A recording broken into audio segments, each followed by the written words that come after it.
Nos acompaña a esa hora Tenógenes Rodríguez, quien se encargará de conducir este especial de las reformas a la Caja de Seguro Social. Gracias, Jenny. Gustavo, así es.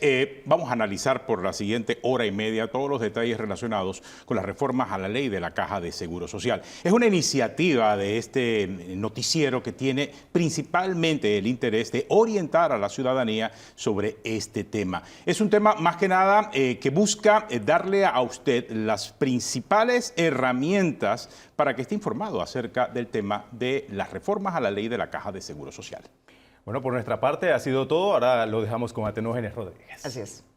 Buenas noches.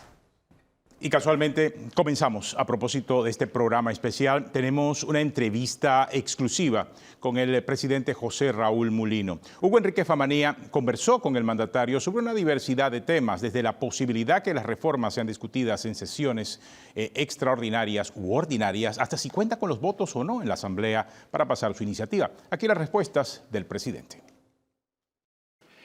Presidente, muy buenas noches, bienvenido a este especial. ¿Cuáles serían sus primeras palabras a los panameños a quienes se les está tratando de explicar el contenido de este proyecto? En primer lugar, quiero que todos los panameños sepan que el móvil principal de ese proyecto de ley es el paciente. Darle tranquilidad en materia de salud a asegurados y no asegurados, de que se está reformando, sí, el sistema integralmente para proveer a todos de asistencia cuando toque la jubilación, pero de salud todos los días. Y me dio hoy mucha complacencia aquí en la Ciudad de la Salud ver que ya comienza poco a poco el flujo de pacientes a venir a atenderse. Los comentarios son muy positivos en cuanto al trato, en cuanto al nivel de atención de primer mundo. Y sobre todo me da mucha satisfacción haber conversado con pacientes del oncológico que ya comienzan poco a poco a venir aquí al Instituto de Cancerología, con el ánimo de ir buscando esa integración y de ahorrar costos y esfuerzos, porque aquí, mire, esta instalación es de primer mundo, sinceramente, así que de eso se trata. Presidente, aunque usted nos plantea este panorama con la integración en las discusiones que vemos en la Asamblea o presentaciones que vemos en la Asamblea, hay sectores que están criticando esa posibilidad de integración, incluso plantean la posibilidad de que sea inconstitucional. ¿Qué le diría usted? Que dejen la necedad, que se preocupen en la salud del pueblo panameño. Salvo muy honrosas excepciones, yo no he escuchado a ninguno hacer una propuesta que valga nada. Es crítica, el mismo discurso de hace 40 años. Este país no se va a resolver en cuanto a salud, seguridad social, con el discurso demagógico de la izquierda radical de este país. Yo creo que el pueblo está harto. Ustedes ven la manifestación de ayer, 200 personas más o menos. Este pueblo no quiere eso. Este pueblo quiere que le resolvamos su problema de salud. Que la ley no es perfecta. Bueno, resolvamos los temas que no son potables, como decía el otro. Pero lo cierto es que es una ley que se puede mejorar para que sea mejor ley y estamos dispuestos a hacerlo. Cierto que el debate en la Asamblea es necesario, pero tampoco es bueno malgastar el tiempo útil de los diputados y del equipo técnico, tanto del Ministerio como de la Caja, oyendo locuras ahí, sinceramente, eso, y mentir. Por eso que estamos haciendo las conferencias de prensa ahora todos los días, para desmentir las mentiras de la mañana, ¿no? Presidente, en esa línea de lo que está pasando en la Asamblea, hay 500 personas que se inscribieron, unas 2 semanas probablemente en Panamá, mucho más tiempo en el interior. ¿Será suficiente lo que son las sesiones extraordinarias o habrá que habilitar más tiempo? Tengo entendido que no están yendo todas. Hay un grupo bastante reducido que son las que están atendiendo allí y tiempo va a haber. Tiempo va a haber, lo hemos conversado con los diputados y yo agradezco mucho a la Comisión de Salud por el esfuerzo que está haciendo, así como a la Presidenta de la Asamblea y posteriormente a todos los diputados que en el Pleno van a tener que ver este proyecto en detalle, ¿no? Usted dice que el proyecto puede ser mejorado, ya el sector privado ha dicho este 3% en el IBM que va a aportar la patronal es como un nuevo impuesto. Nosotros lo quisiéramos proponer que fuese gradual. ¿Esa gradualidad es posible? Mira, yo no soy el técnico económico en esto. Ellos estuvieron en las mesas de conversaciones donde todos estos temas se analizaron por dos meses casi, mes y medio, 2 meses. Y ahí se discutió todo esto. Si el equipo económico establece que puede ser gradual y así se puede hacer, pues se hará de esa manera. Nadie quiere, mire, esta ley no es para causarle un daño a nadie ni a ningún sector. Esta ley es para resolver un problema que está tocándonos la puerta con señales de urgencia. Este país no se puede dar el lujo de fracasar en este proyecto. Hay unos que quisieran que fracasen, que quisieran que el sistema colapse, porque ellos viven de la anarquía. Ellos viven y se reproducen políticamente en ambientes anárquicos, en ambientes de países fallidos, como están pasando en países vecinos. No vamos a permitir que Panamá sea un país fallido y esta ley se tiene que aprobar con mucha paciencia, pero también con mucho paso firme. ¿Qué sectores estarían buscando esa anarquía, presidente? Los sectores de izquierda organizados. Les encantaría que esto se vuelva otro Venezuela, otro Cuba, y eso no lo podemos permitir. Presidente, el tema de la edad de jubilación, que también ha causado algún tipo de malestar, no solamente entre los sindicatos, sino también muchos grupos de ciudadanos y demás. ¿Qué le diría usted sobre estos 3 años más de jubilación? En este esfuerzo integral está poniendo todo el mundo su cuota de sacrificio. La ley excluye a los que ya estamos jubilados, a los que están por jubilarse dentro de 7 años. Y permite que esa generación que le falta todavía más de 7 años, con un poquito de trabajo de 3 años, se pueda jubilar con la jubilación que da el sistema actual. Si no, se iría con un poquito menos. Pero lo importante aquí es que puede, por aportes privados, que haga voluntariamente, lograr una mejor jubilación. Retirarse ya no tendrá una edad tope. Pero mira, en estos días estaba preguntando, son decenas de miles de personas las que trabajan en el sector público ya jubilados.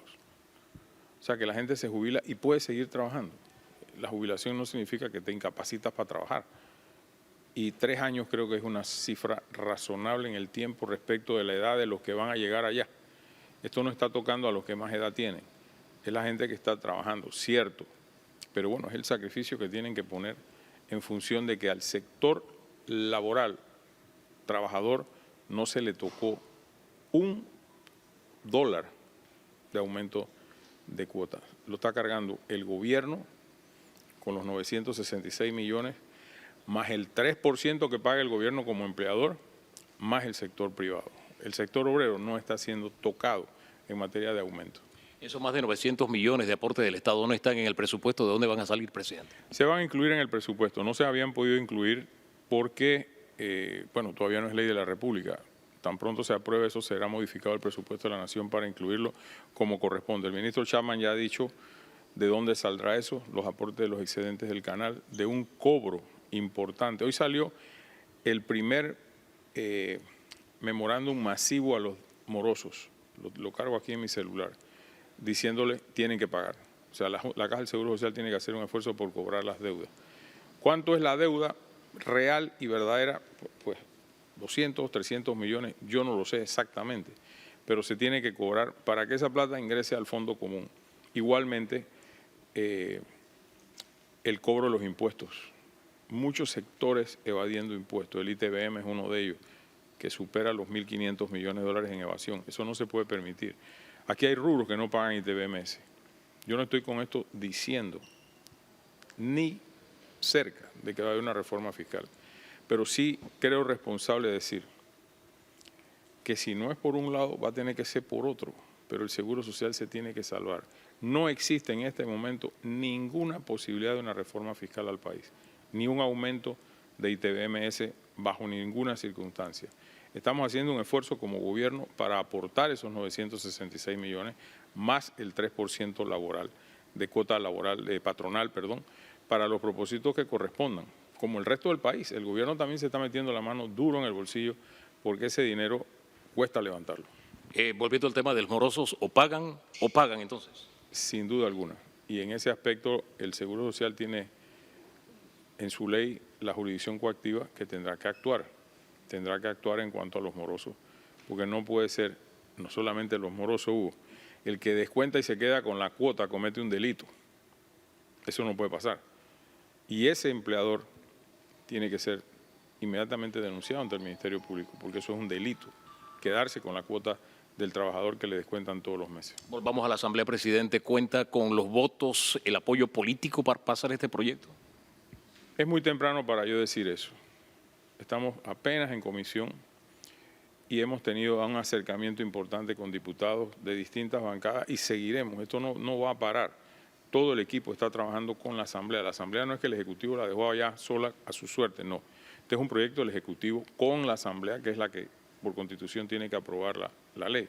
Nosotros estamos hombro a hombro trabajando con ellos. Esos votos se van a conseguir, yo no tengo la menor duda. La Asamblea está actuando muy responsablemente. Yo confío en que será responsable el tema. No hay opción, o modificamos esta ley para salvar al seguro y al sistema financiero nacional, que es al final del camino de lo que se trata, o perderemos una oportunidad de oro y el país sin esta reforma no va a ser el país que conocemos. Ayer lo dijo muy atinadamente, creo que dieron ustedes un organismo internacional que opinó del tema y yo creo que el país, hoy está en los medios, me dicen que recoge lo de este banco, así que el país tiene que salir adelante luego de esta ley y seguir pasar a otros temas, porque hay muchos temas importantes que debatir. Presidente, usted cuando se ratificó a Dino Mon, había diputados que habían comprometido su voto y a última hora dieron un giro, dieron un vuelco. ¿No teme usted que vuelva a pasar lo mismo sabiendo que el mundo político tiene su propia característica? Todo puede pasar en una asamblea, Hugo. Yo no puedo ponerte en un tablero lo que va a pasar o lo que no va a pasar. Lo único que yo te digo es que esta ley no es cualquier ley. Es un sentido de responsabilidad ciudadana y política la que debe prevalecer en la Asamblea. Venir a hacer politiquería con el seguro social, con los pacientes, con el sistema de integración que se está buscando poco a poco, yo creo que no es responsable. Y tampoco es serio que comparemos momentos políticos. Yo creo que este momento es único. Hay un gobierno que está poniendo el pecho, dando la cara por este proyecto de ley. Era un compromiso mío durante la campaña. Yo siempre supe que para esta época íbamos a estar aquí, en este berenjenal. Bueno, vamos a salir del berenjenal bien y para eso yo necesito, por supuesto, la responsabilidad política de todas las bancadas. Aquí nadie sobra, todas las bancadas. Sin embargo, hay quienes lo están comparando con el momento que se vivió con la minera. ¿Es justa la comparación? No, para nada, para nada. Y me voy a permitir hablar un poquito de eso. La mina pagó los platos rotos de un descontento nacional acumulado. Un gobierno con 25% de popularidad, detestado por la inmensa mayoría de los panameños, así quedó demostrado en las urnas, no es un cuento de camino, no podía llevar adelante semejante cosa, y menos de la manera que lo hicieron. Ahora nos dejaron, entre otras herencias negativas y nefastas, el problema de la mina, que se verá más adelante, pero no es el mismo tiempo. Este es un gobierno que tiene credibilidad, este es un gobierno que tiene aceptación nacional. Personalmente tengo caudal político y no, como he dicho muchas veces, no me interesa cuidar ese capital político con tal de aprobar esta ley. Lo voy a hacer, es mi compromiso como presidente de la República y es un legado que quiero para presentes y futuras generaciones. Una reflexión final entonces, presidente. Hagamos esto con cordura, con coherencia. Yo felicito a los sectores más radicales. Las marchas son consustancial con la democracia. Y espero que así se mantenga todo, que la Asamblea legisle en paz y que los diputados adopten la decisión correcta de aprobar este proyecto de ley luego de que se modifique todo lo que se tenga que modificar. Como he dicho, no está escrito en piedra, pero mi norte aquí, y se lo dije hoy aquí a los pacientes, el paciente primero.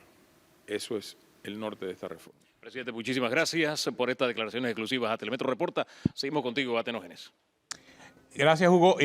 Realmente con estas declaraciones del presidente José Raúl Mulino iniciamos el programa. Este es un programa especial, una iniciativa que hemos llevado adelante y que buscamos principalmente como empresa, como medio de comunicación, para orientar a la ciudadanía sobre este tema importante como es el de las reformas a la Caja de Seguro Social.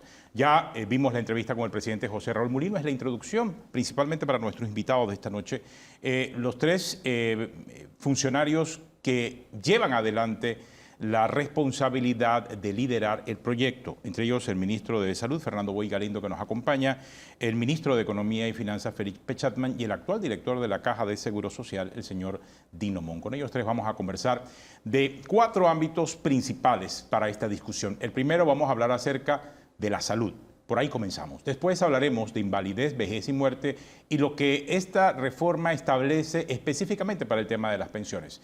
Hablemos también un poco acerca de la situación financiera de la Caja de Seguro Social, los elementos de gobernanza que ahora incluye estas reformas a la Caja de Seguro Social y también queremos cerrar con la calculadora financiera, que es un elemento que se agrega en medio de la sensibilización del tema de las pensiones. Pero comencemos hablando acerca del estado actual de la salud y de los servicios de salud que brinda la Caja de Seguro Social y qué se propone hacer con la reforma. ¿Qué dice la reforma acerca de esto? Presta atención porque ahora con esta ley se busca la colaboración entre la Caja de Seguro Social y el Sistema Público de Salud, principalmente para fortalecer la cobertura y mejorar la atención aprovechando la sinergia de los sistemas. Ese elemento de sinergia es un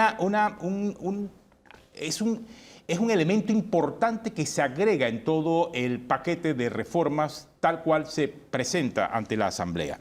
También se especifica que se buscará la unificación del sistema de salud para garantizar atención médica a un mayor número de personas. La ley también dice que se va a establecer un sistema de promoción oportuna de prevención y detección de enfermedades y se va a definir, atención, la gestión de calidad de la Caja de Seguro Social. Se brindará también servicios de salud por urgencia obstétrica a las mujeres no aseguradas por la Caja de Seguro Social. Y además, y este elemento validado incluso por los representantes de los pacientes ante las mesas de trabajo en la presidencia, se busca darle una mayor flexibilidad al director de la Caja de Seguro Social para gestionar los recursos sin depender de la Junta Directiva, dándole esa mayor capacidad operativa. Pero el ministro de Salud nos acompaña esta noche. Ministro, gracias acá, bienvenido. Y creo que este elemento de la unificación de los sistemas es clave para mejorar la atención de salud al panameño, al asegurado y al panameño en general. Así es, gracias a Tenógenes. Y yo creo que es importante comunicar cómo el sistema de salud tiene que ser una sola estructura. La Constitución dice en su artículo 115 que deben unificarse los sistemas. Pero ¿por qué tiene que hacerse esta unificación? Bueno, es muy sencillo. Primero que todo, tenemos que lograr que la medicina le pueda llegar a todo el mundo independientemente de quién sea. Tenemos un objetivo fundamental, que lo dijo el presidente, y es el paciente. Ese paciente tiene que ser atendido en donde esté. No podemos discriminar entre un asegurado y un no asegurado. Hoy en día, por ejemplo, un asegurado que está con algún percance de salud en el Valle de Antón tiene que ir a tratarse a San Carlos porque es asegurado.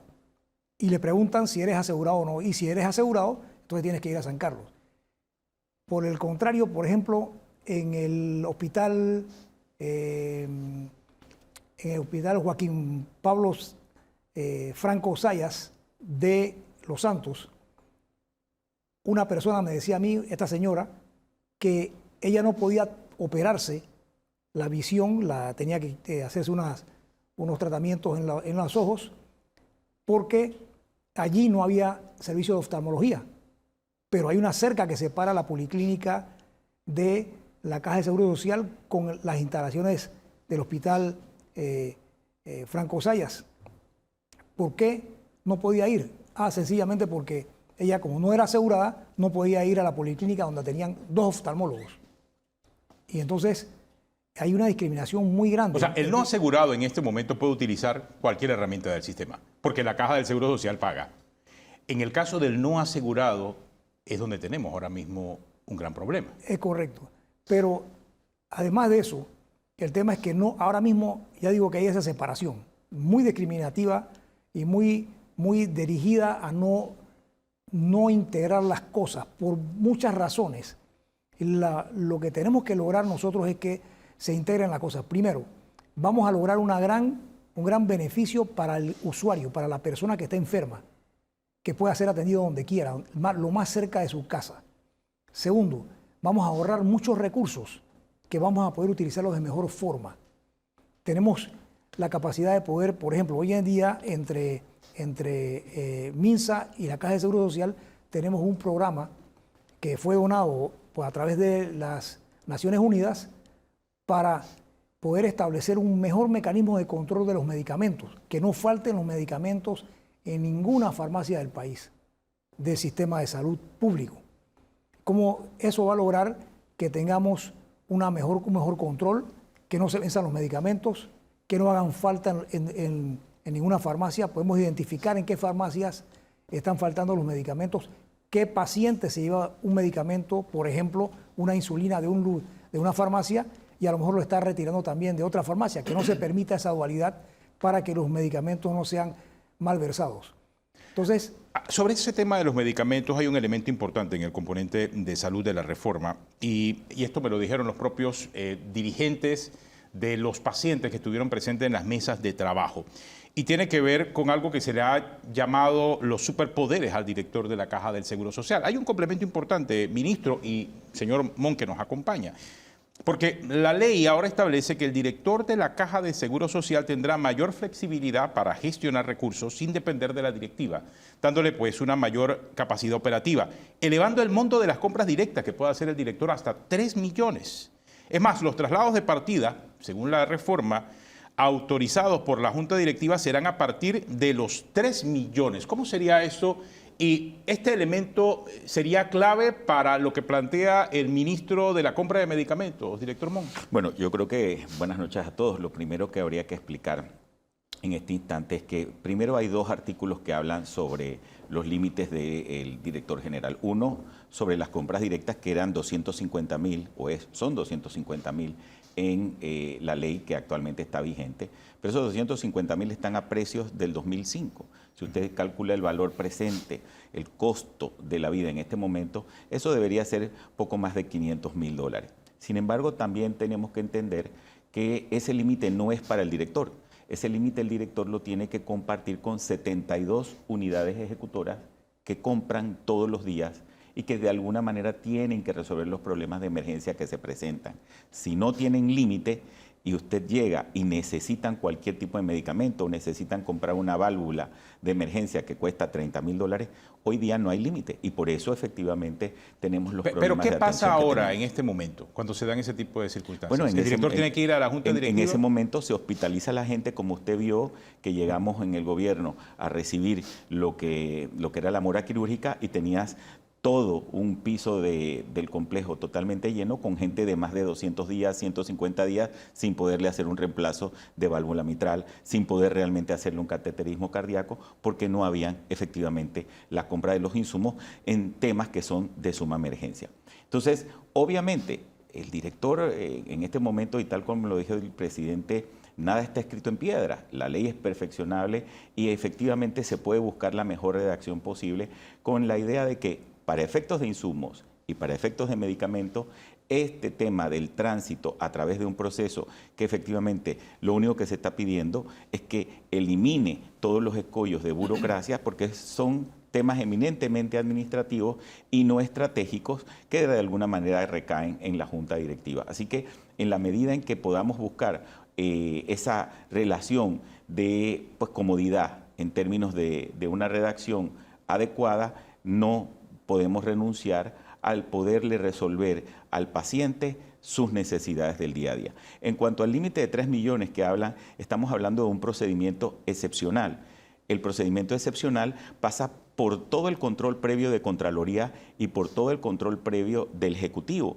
Lo único que se está pidiendo es eliminar el escollo de la Junta Directiva, porque si ya va a pasar por todo un proceso posterior de control previo, ¿para qué tener este proceso de control cuando nuevamente es un proceso administrativo? Por ejemplo, hoy no tengo medios de contraste y tengo un procedimiento excepcional aprobado para resolver los problemas de resonancia magnética y los problemas de alguna forma de CAT que necesitan los medios de contraste. Entonces, eso no cuesta, y ciertos insumos, menos de $3 millones. Debería ser un proceso muy natural, hacer la licitación a mejor valor, o más bien el procedimiento de cotización en línea a menor precio, utilizando el procedimiento excepcional que marca la ley para poder hacer pues todas estas compras. Entonces lo que se está pidiendo, en pocas palabras, y tal como lo han dicho los asegurados, y que lo reiteraron una y otra vez a Tenógenes en las mesas de trabajo, es que no se les frene el poder resolver los problemas de emergencia, y por lo menos en estos montos, porque hoy todo, y principalmente la inflación médica, ha incrementado muchísimo, todo cuesta muy caro, que se tengan los límites disponibles para hacer esa fluidez en el trámite de compra de medicamentos e insumos. Así que realmente yo creo que hay que quitarle un poco el morbo a esta situación, porque ningún procedimiento se hace fuera de la ley. Contraloría no puede renunciar a su control previo, y existen efectivamente todos los mecanismos que utiliza hoy el director general, que todos son muy transparentes. Se hacen cotizaciones en línea dentro de todos estos procedimientos para buscar el mejor valor para todos y cada uno de los asegurados. Ministro. Mire, yo creo que este aspecto de la coordinación o de la integración de las estructuras es fundamental si queremos lograr lo que estamos empezando a hacer ahora, si queremos concluir de una buena forma. Estamos haciendo la telemedicina, que va a incluir dentro de muy poco hacer las citas a través del celular, no tener que hacer filas, poder lograr tener toda la información de laboratorios, las recetas, poder tener todo lo que implique la teleradiología en una sola aplicación, y que sea en conjunto. Si de repente usted se enferma hoy y está en Bocas del Toro, y de repente tienen que atenderlo por alguna urgencia, puede tener toda la información completa de todo el sistema, no que tengan que repetirle, como ocurre hoy en día, repítele los exámenes, toma las radiografías de nuevo, porque no tienen la información compartida. Entonces, esto no puede funcionar de otra forma. Tiene que haber un sistema que sea unificado para que todo esto se pueda dar, y lo estamos produciendo. El otro día, hace menos de un mes, hicimos ya un tratamiento de un especialista que no hay suficientes en la comarca. Un paciente en comarca se pudo tratar con un cardiólogo en Panamá, dándole las recetas que tenían que hacerle en un momento determinado, y cambiarle un medicamento por otro y tratarlo de esa forma. Eso no implica que efectivamente hay pacientes que van a tener que moverse a un centro de salud o a un hospital, pero la telemedicina es lo que va a producir el futuro. Es más, miren, yo tengo una hoja aquí que nos dice, tenemos un programa con las Naciones Unidas, con la Organización Panamericana de la Salud, que está aquí en Panamá hoy en día reunida, en la que tenemos un horario de qué vamos a hacer con las enfermedades transmisibles. Queremos erradicarlas de Panamá. En el 2025, el VIH materno-infantil. En el 2026, el Chagas congénito, la lepra, la hepatitis materno-infantil, la hepatitis C, la rabia transmitida en humanos. En el 2027 vamos a eliminar de la faz del país la tosferina, la fiebre amarilla, el cólera, el tétano neonatal. En el 2028 la hepatitis B. En el 2029 el Chagas, el cáncer cervicouterino. Esto se va a eliminar del país. En el 2030 el VIH, la tuberculosis y la malaria. Esto no se puede lograr si no tenemos una estructura unificada, que todo el mundo camine en la misma dirección, porque esto va a implicar muchas actividades en conjunto que tienen que verificarse de esa forma. Ministro, nosotros también convocamos a nuestra audiencia para que participara en las redes enviando preguntas. Hay muchas preguntas de temas de salud, también del tema de invalidez, vejez y muerte que vamos a tratar. Recuerden que estamos en vivo en este momento, en este programa especial, en donde estamos tratando con dos ministros y con el director de la Caja del Seguro Social de ver en detalle de qué se trata este paquete de reformas a la Caja de Seguro Social. Y tenemos una pregunta que nos llegó en redes, y más que una pregunta, es específicamente quizás la forma en que el panameño de manera reiterada se queja acerca de la atención que deben recibir en la Caja de Seguro Social. El punto de vista es el siguiente. Dice, ¿por qué un paciente tiene que esperar más de 4 meses hospitalizado para ser operado por falta de un insumo? Eso es lo que deben de modificar. Y esto toca, quizás, director, ese nervio que afecta al asegurado. Eso es lo que estamos hablando, Tenógenes. Mira, yo quiero decirle a la población panameña y a los asegurados, este director no va a renunciar a su compromiso de resolver los problemas de los asegurados. Que quiten el límite en la ley y que para comprar sillas lo quieran poner en 250.000, eso a mí no me preocupa. Pero lo que sí me preocupa es no tener la flexibilidad adecuada y tener procesos que atan burocráticamente a la Dirección General y que son procesos eminentemente administrativos para resolver esos problemas que están diciendo los asegurados. No puede ser, Atenógenes, que hoy yo tengo 10 elevadores dañados y yo tengo que hacer 10 compras de manera diferente para poder resolver los problemas con todo lo que eso conlleva. Y los asegurados no pueden recibir su servicio.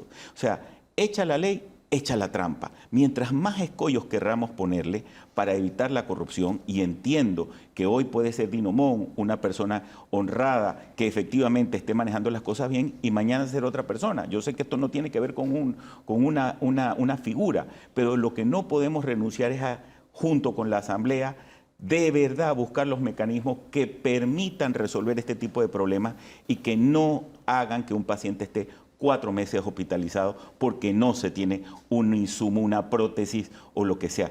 Eso es lo que estamos tratando de evitar. Hoy día se nos están acabando los insumos que a mi llegada pudimos comprar. ¿Y qué vamos a hacer? El cierre del Estado, de la contabilidad, está a punto de darse. No hemos terminado la compra por procedimiento excepcional porque hay que hacer también una cotización de precio único que, aunque yo la pueda direccionar a un solo proveedor, este director prefiere hacerlo en una competencia perfecta. Pero eso toma tiempo. Y eso es lo que los asegurados dicen que tenemos que poder resolver, y a través de toda esta unificación que dice el ministro y de todos los procedimientos que podamos, tenemos que meter ese grano de arena para que nuestros diputados junto con nosotros nos ayuden a resolver efectivamente este tipo de problemas. El asegurado en términos generales desconoce lo que es una licitación de precios únicos. O sea, ellos lo que quieren es que le resuelvan a la hora de su operación. Hicimos un recorrido a nivel de nuestros corresponsales en diferentes provincias y tenemos algunas de esas inquietudes a nivel nacional sobre el tema de salud en la Caja de Seguro Social. Vamos a escucharlos. Dice que ahora mismo yo tengo que sacar una cita y todavía no he podido ir porque dice que no están dando la cita.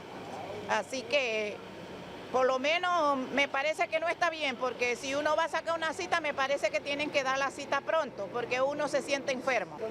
No hay, porque a usted le dan la receta, a veces hay una, a veces no hay otra y uno tiene que comprarlas afuera. Si hay la plata para comprarla y si no aguantando las enfermedades. No hay, porque ni paracetamol hay, ni vitaminas tampoco. La presión tampoco, así que no hay nada. Hacer fila por el gusto. ¿Desde qué hora estuvo por acá? Bueno, no demoré mucho porque como preguntan de una vez para ver, suerte que hay una asistente ahí, ella pregunta para ver las medicinas que uno necesita, que uno va a buscar. Es un poco bastante complicada porque la Caja de Seguro Social, si un jubilado, si un asegurado va a buscar lo que necesita, no lo hay. Pero entonces no se sabe qué se hace el dinero porque entra dinero y llega dinero y ya hay dinero suficiente para tener la Caja de Seguro Social funcionando como es debido. Pero no se está haciendo porque el dinero se va para otro bolsillo. Mal, muy mal. Mire, ahorita yo voy a sacar un medicamento, no hay ni medicamento para los niños especiales. Yo tengo una sobrina que siempre tienen que estar gastando hasta $30, $40 por 30 pastillas. Y una de cada una están demasiado de cara. No hay. Esa es la realidad del asegurado. Claro, la ley, y aquí lo revisé en uno de sus artículos, establece que ahora la Caja tendrá un sistema digital de información de salud de sus asegurados. Eso no existe en este momento. No existía, y la verdad es que... Ahora, ¿cómo hacer o debiese existir, debe ser parte de la ley para que exista? O sea, cualquier persona que va a atenderse a un hospital privado ya tiene una ficha digital. La Caja de Seguro Social no la tiene. O sea, debe ser parte de la ley. Es un asunto de voluntad. Yo creo que el tema de la modernización de la Caja se subestimó. Y cuando se hicieron las reformas del 2005, no se tomó el compromiso con los panameños de verdad, de tener una modernización de la Caja que respondiera a esas necesidades del paciente como el centro. Tener un expediente único, y el ministro me lleva a la delantera porque ha trabajado ya con bastante ahínco en esto, es lo principal. Usted no puede llegar con un médico y que él no pueda tener delante de él todo lo que ha pasado en tu historia médica para que pueda tener una mejor prognosis de lo que de alguna forma te tiene que recetar o cuál debe ser el mejor diagnóstico para ti. Lo cierto es que esas son las cosas que estamos tratando a través de la propia ley, de impedir que el día de mañana no estemos a tono con todo lo que la propia tecnología y el mundo reclama en términos de atención al asegurado. Y bueno, la telemedicina es uno de esos temas que ya comentó el ministro y que a mí en lo particular me lleva a la reflexión de que tenemos entidades que están de verdad desgastadas,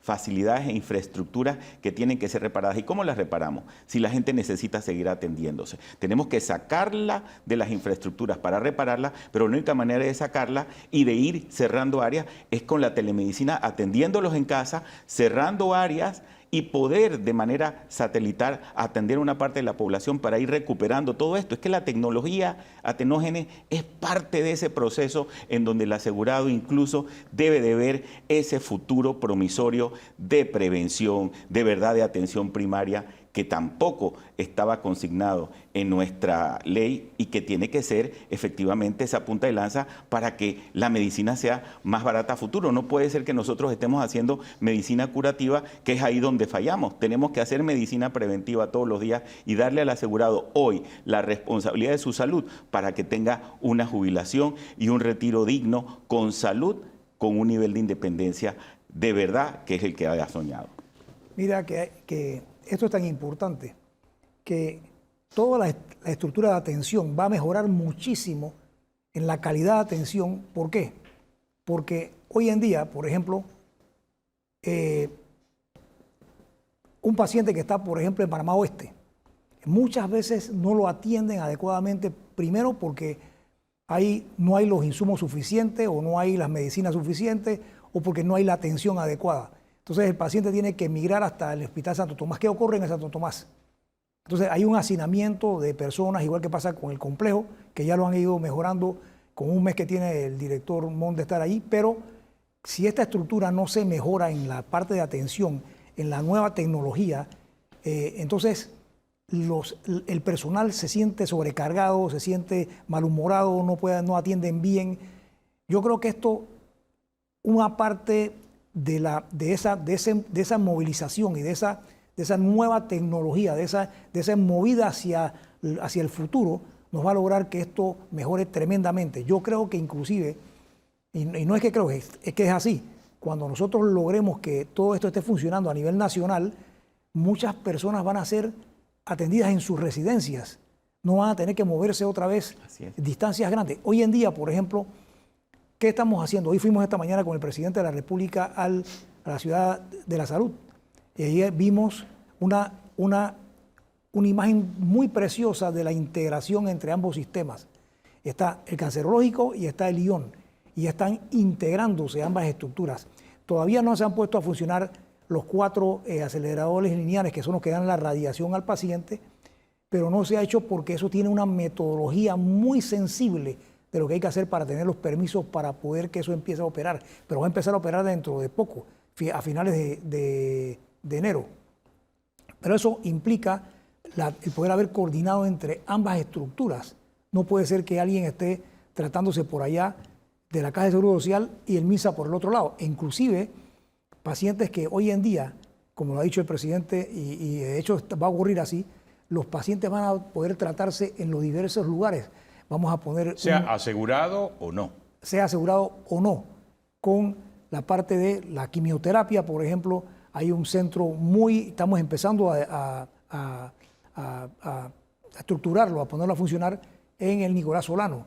Igualmente existe en el Anita Moreno, existe en el Chicho Fábrega, en Chiriquí. Entonces que ya ese asegurado o esa persona, ese panameño, ese paciente, no va a tener que ir como hoy en día a pasar grandes distancias hasta Panamá, quedarse acá, gastar en alojamientos, etcétera, etcétera. La familia se involucra en esto y se afecta por este tipo de situación. Así es que yo creo que estamos encaminados en un momento en que tenemos que hacer lo que dice la Constitución. Tenemos que unificar los sistemas que se integren adecuadamente, como lo dice el artículo 115 de la Constitución, y lo vamos a hacer, lo estamos haciendo. Bueno, tengo una pausa, ya regresamos. La primera parte tiene que ver con salud, pero al regresar vamos a hablar de la parte central también de esta reforma, la parte técnica, la parte numérica.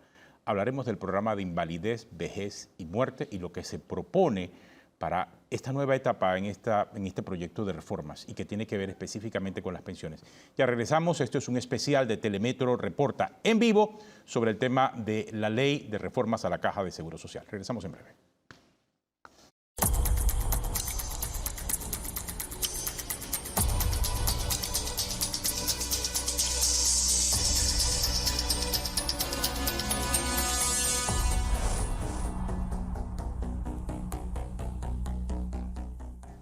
Estamos en vivo a esta hora, son las 8:14, es un especial de Telemetro Reporta. Estamos analizando las reformas a la ley de la Caja de Seguro Social. En un primer bloque hablamos acerca de la realidad de la salud, pero ahora vamos a entender qué está pasando con el programa de invalidez, vejez y muerte. Vamos a revisar lo que plantea la reforma sobre quizás el punto más medular de lo que viene ahora en la discusión. Pero primero, veamos lo que nos ha preparado Hugo Enrique Famanía sobre el por qué llegamos a este punto. Vamos a ver. Irresponsabilidad de gobierno tras gobierno. Los polvos de la irresponsabilidad nos han traído los lodos de la crisis que atraviesa el programa de invalidez, vejez y muerte de la Caja de Seguro Social y explica cómo llegamos hasta aquí, al decir de Carlos Abadía. Falta de planificación y un orden dentro de las instituciones. A ver, este no es un problema nuevo. Este es un problema que viene hace muchos años y, por ejemplo, en el 2003 la OIT dijo, oye, señores, tienen que aumentar la cuota a 3,5. Eso lo hicieron. Tienen que aumentar la edad de jubilación. No lo hicieron. Una de las evidencias de que el problema es de vieja data sale a flote si tomamos en cuenta que en la década de los 50 del siglo pasado, 58 cotizantes aportaban para la jubilación de una persona. En los 80, al aumentar el número de jubilados, esa ecuación cambió y 8 asegurados sostenían a un retirado. En la actualidad se necesita un cotizante y medio para pagarle a un jubilado. Por el problema que tenemos que es demográfico. Ya no hay proporción entre cotizantes y jubilados. Otro aspecto que nos ha traído hasta aquí es que el aporte de los cotizantes no es suficiente para pagar una jubilación a través de los años. Otros países han atravesado la misma situación y han tomado el camino de aumentar impuestos, edad de jubilación o destinar los recursos de todos a pagar pensiones. Aumentaron lo que ellos llaman el IVA, el ITBMS nuestro. Uruguay, un ejemplo, lo llevó a 22%, de los cuales 7 es para pensiones y 7 para salud. Entonces, es muy bonito decir que tiene que dar más aporte, pero ¿dónde sale? Brasil, 40% de su presupuesto se usa para pensiones. Pero concentrémonos en Panamá y de cómo los ahorros del cotizante no le alcanzan para cubrir su jubilación. Pongamos a modo de ejemplo a un hombre que tuvo un salario base de $500 mensuales. Su aporte, $23,578 en total al IBM, lo cual le cubre unos 10 años de pensión a razón de $300 mensuales.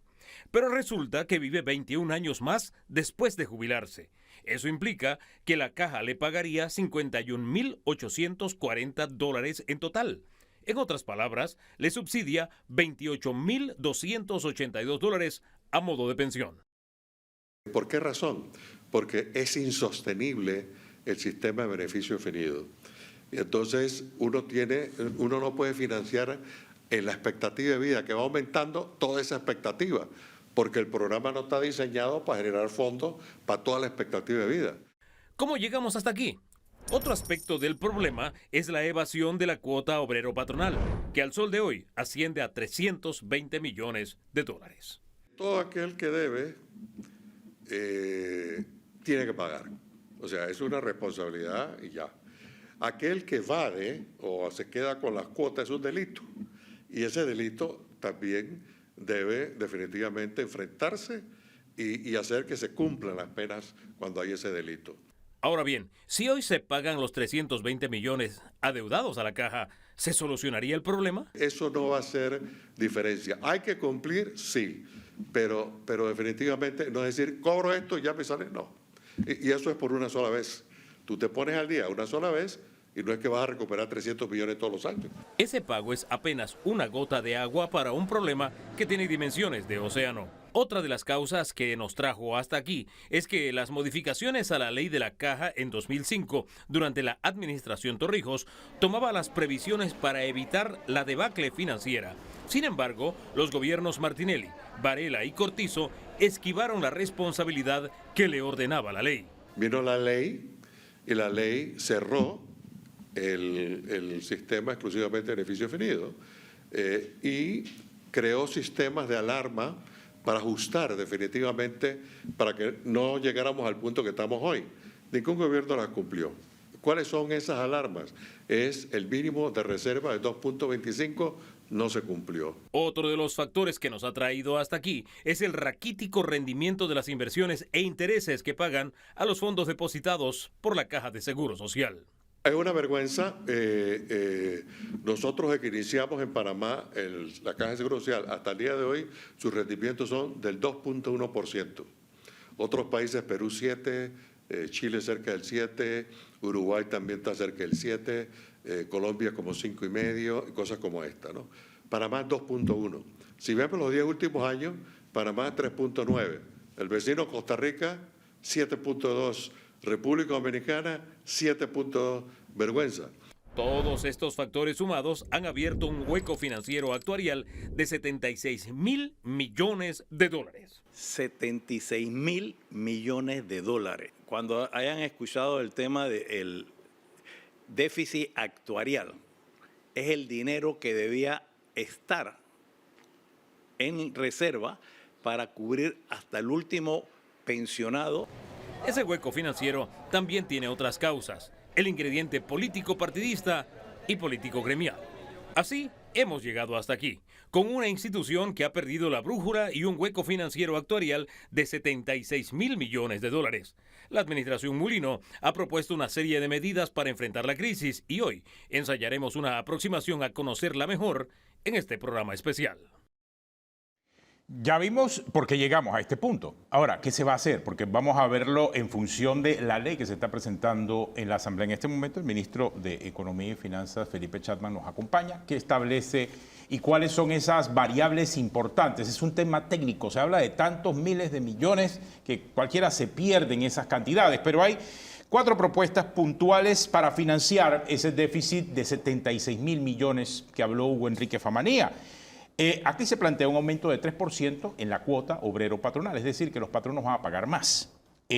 Aportes del Estado por 966 millones en la ley, cosa que no se ha hecho hasta ahora, además de un aumento en la edad de jubilación a los 65 años. Y un cuarto elemento, que lo plantearon también nuestros entrevistados de Hugo Famanía, el aumento en las inversiones, es decir, una mayor ganancia en ese dinero que tiene la Caja de Seguro Social. Felipe, creo que esas son las variables más importantes dentro de lo que ahora plantea esta reforma a la ley en lo que tiene que ver con las pensiones, pero quizás tú me lo puedes explicar mejor. Con mucho gusto. Buenas noches. Ya pensé que me habías traído de oyente. Gracias por darme la oportunidad de conversar con los televidentes. Buenas noches. Y se preguntarán algunos, ¿qué hace el ministro de Economía aquí con el director de la Caja y el ministro de Salud? Muy sencillo, lo dijo el presidente Mulino, porque se trata de economía, se trata del futuro económico del país. Y citó ejemplos de países a los cuales llegaríamos a ser de no atender este problema. Si tenemos éxito, el futuro de este país es brillante.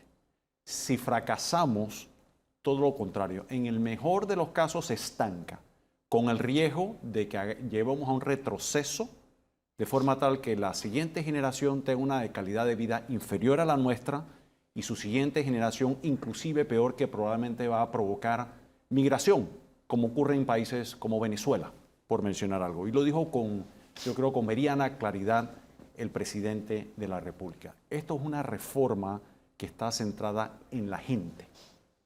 Así está centrada en usted, el televidente. Lo dijo el ministro de Salud, lo ha hecho el director Mon. Ellos hablaron en la gente en el tema de salud y ahora en el tema de pensiones. Y esto, ¿hacia dónde va dirigida esta propuesta? A que todos los cotizantes reciban una pensión y mejor pensión. Quien le está diciendo lo contrario no le está hablando con la verdad. Este modelo es la primera vez que se presenta en este país un modelo de pensión en equilibrio de forma permanente. Es una mesa, como tú bien has dicho, de 4 patas. ¿Qué sostienen esas 4 patas? Un aporte del Gobierno Nacional o del Tesoro Nacional con dinero que recibe el Estado de los impuestos y de otras fuentes que el ministro de Economía tiene la obligación fiduciaria de un buen padre de familia de cuidar esos recursos. ¿Cuál es la diferencia entre que estoy acá? Lo que ocurre hoy en día y lo que propone la ley? Porque hoy en día el Estado pone plata en la Caja de Seguro Social. Muy poco, ya había un fideicomiso y ya se está agotando eso. Creo que se agotó. O sea que eso realmente ya no hace ninguna diferencia. Y lo que aportaba era una fracción de ello. Hoy en día la ley lo que indica es que se aportaría 966 millones de balboas de forma perpetua. Y dirán, ¿de dónde sale ese número tan extraño? Ese número tan extraño no es inventado, es producto de un riguroso cálculo matemático actuarial. Es lo equivalente a, bueno, tenemos esa deuda de 76 mil millones de dólares, ¿cómo la pagamos? Es lo equivalente a que si usted compra una casa y tiene un préstamo de 76 mil balboas y va a pagar una cuota, y aquí está pagando una cuota de 966, la diferencia que no es mensual, es anual, y se mantiene permanente a lo largo del tiempo. La diferencia es que la economía va a crecer y los ingresos van a crecer y cada vez el peso relativo va a ser menor.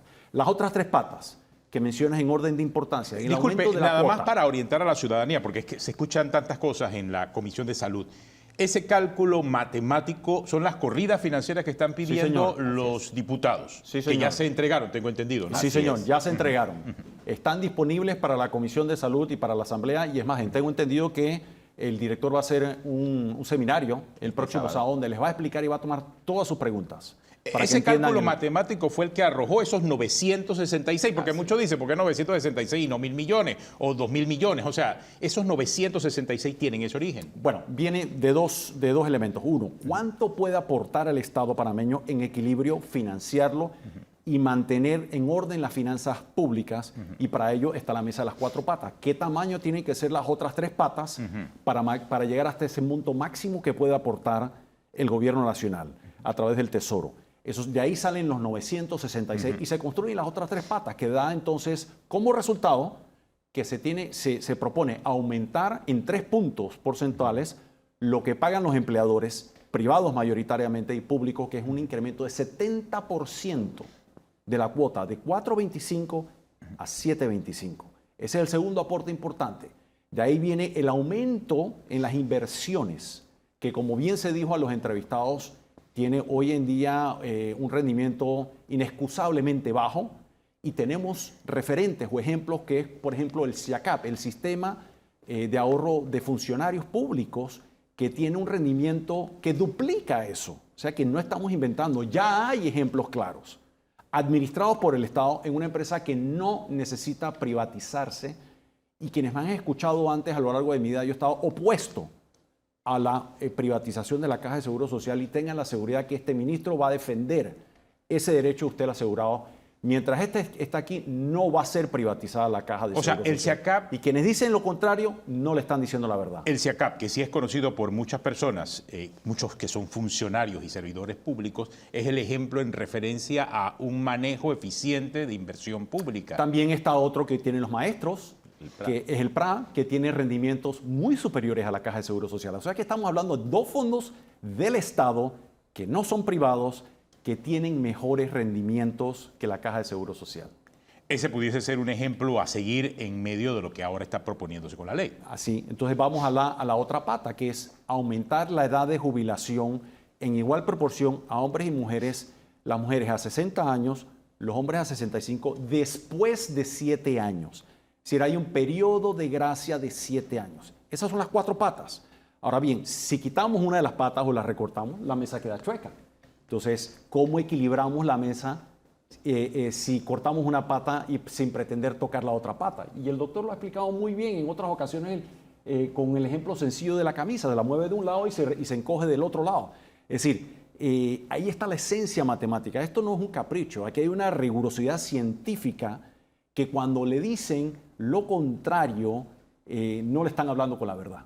Bueno, mire, hay muchas preguntas en este momento y muchas tienen que ver con el tema de la edad de jubilación, pero vamos a echar un vistazo ya que estamos en vivo y estamos recibiendo esa retroalimentación en nuestras redes donde la conversación está muy caliente en este momento. Tenemos esta pregunta que nos realiza para los panelistas. Dice, no escucho mayor propuesta. ¿Cómo van a hacer las personas que laboran como independientes o emprendedores para realizar algún aporte a la Caja de Seguro Social? ¿No se oye la propuesta de lo que deben aportar en la práctica? Es una buena pregunta. Muy buena. La pregunta buena es, pregunta. efectivamente, tiene una propuesta esta reforma tiene propuestas muy innovadoras.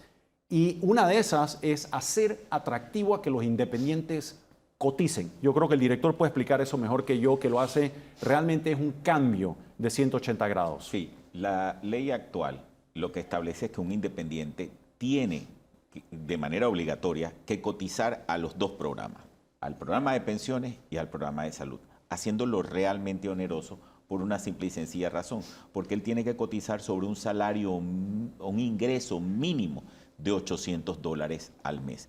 Cuando usted le multiplica la tasa obrero-patronal, porque él es obrero y su patrono, él tiene que aportar el 22% de esos $800 y eso hace que cualquiera se desmotive a Tenógenes. Esta nueva ley propone, o esta nueva propuesta de ley, propone primero hacer opcional la parte de salud y segundo, que él tenga como obligatorio el poder aportar para la parte de pensiones, pero él en vez de aportar el 18%, que es la nueva cuota obrero patronal que propone la ley para pensiones, aporte poquito más del 9%, la mitad, sobre el salario que él decida cotizar, sobre el ingreso que él decida poner. Él va a la caja, dice, yo decido aportar sobre un ingreso de $200, porque eso es lo que tengo, y él puede abrir una cuenta en la Caja del Seguro Social y comenzar a hacer su ahorro pensional para recibir una pensión. Eso no pasaba antes.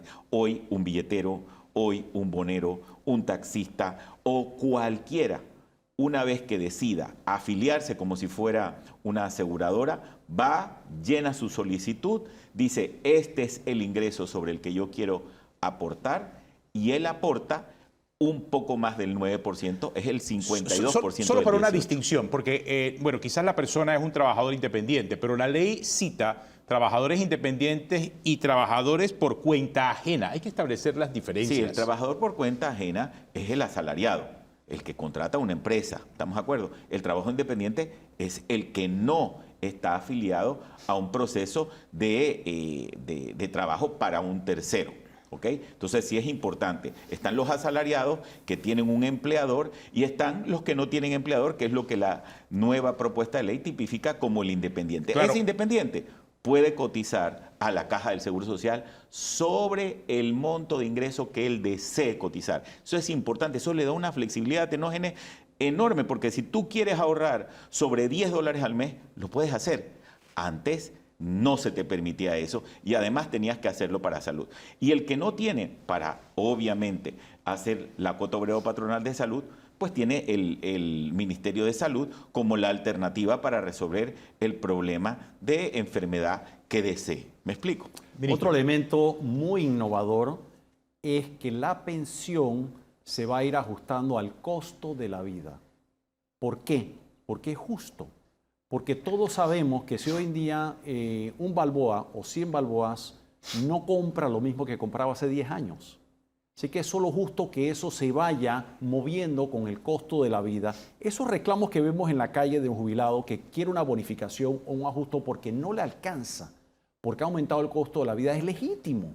Es un reclamo humano y legítimo que esta propuesta quiere atender, de forma tal que en la medida que aumenta el costo de la vida, se va a ir ajustando su pensión a lo largo de los años para atender. Ahora, hay mucha gente, ministro, que ha dicho, pero es que de alguna manera ese ajuste a las pensiones no es hasta tal año. Es que se hizo el análisis dentro de la propuesta y la propia ley actual establecía un próximo incremento que ya le toca a casi todos los jubilados, que resultaba ser mayor a Tenógenes que esa variación del ajuste por el costo de la vida. Entonces, el gobierno decidió dar el mayor, esperar a este incremento en vez de estar haciendo uno que podía ser más bajo. No sé por qué de alguna forma no se ha entendido eso, pero sí es importante. El ajuste es constante cada año. La propuesta mejora la ley actual porque la ley actual lo hace cada 5 años. Te tienes que esperar 5 años para un ajuste.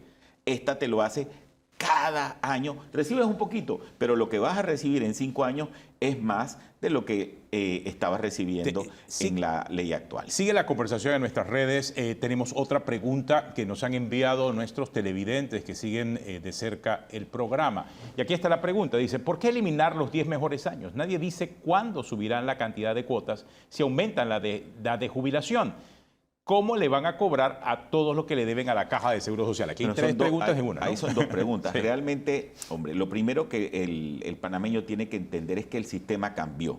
Ya la fórmula con la que él determinaba la pensión ya no es la misma. Ahora él recibe su pensión dependiendo de sus aportes y lo que le llamamos el ahorro pensional. Es decir, todo lo que él ha ahorrado a la edad de jubilación le permite acceder a una jubilación. Ya el cálculo obviamente no es tan fácil como antes, tampoco es que era facilito antes, pero hay que ver cuánto es lo que ahorras, cuántos son los intereses y con eso cuánto se te concede de pensión. Hay una fórmula en la ley para eso. Lo bonito es que en todos los casos de aporte constante, los asegurados que pertenecen al sistema que le llaman solidario o de exclusivo beneficio definido, tienen una pensión que es o mejor o la misma que tenían y los del sistema mixto van a poder tener una mejor pensión que la que ellos tenían. De tal manera que los pensionados actuales siguen recibiendo su pensión, no va a haber efectivamente ningún cambio y como dice el ministro Chapman, se va a mejorar cada año y se ajustan las pensiones.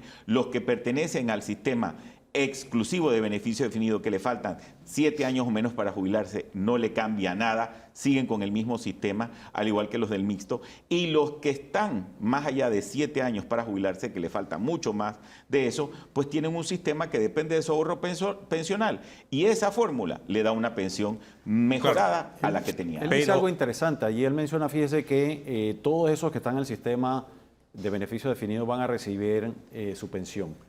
Y el presidente fue muy claro. ¿Por qué hacemos esto ya?